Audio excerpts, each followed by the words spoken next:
तुम्हाला आठवत असेल की काही दिवसांपूर्वीच ट्रम्प यांनी एक पोस्ट केली होती सेवेज म्हणून या व्यक्तीची, आणि त्या व्यक्तीने म्हटलं होतं की भारत आणि चीन हे नरकासमान आहे. मी अशी त्यांनी या दोन्ही देशांची किंवा इतरसुद्धा काही देशांची त्याने तुलना केली होती, त्यांचा एक प्रकारे अपमान केला होता.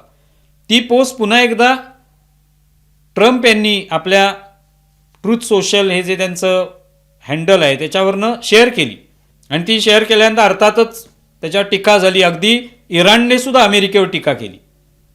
मुंबईतला जो इराणचा दूतावास आहे त्याने दाखवलं की भारत कसा सुरक्षित आहे, भारतामध्ये कसं छान छान आहे सगळं, रस्ते चांगले आहेत, धबधबे आहेत, निसर्ग सौंदर्य उत्तम आहे, विकास चांगला झालेला आहे. अशा देशाला तुम्ही नरक म्हणता, एकदा येऊन बघा, इथे भारतामध्ये या आणि भारत बघा एकदा, असं इराणला सांगावं लागलं अमेरिकेला. अमेरिकेला माहिती नाही अशातला भाग नाही, पण इराणने तेवढंच डिवचून घेतलं, कारण आता सगळा युद्धाचा माहोल आपण पाहिलेला आहे.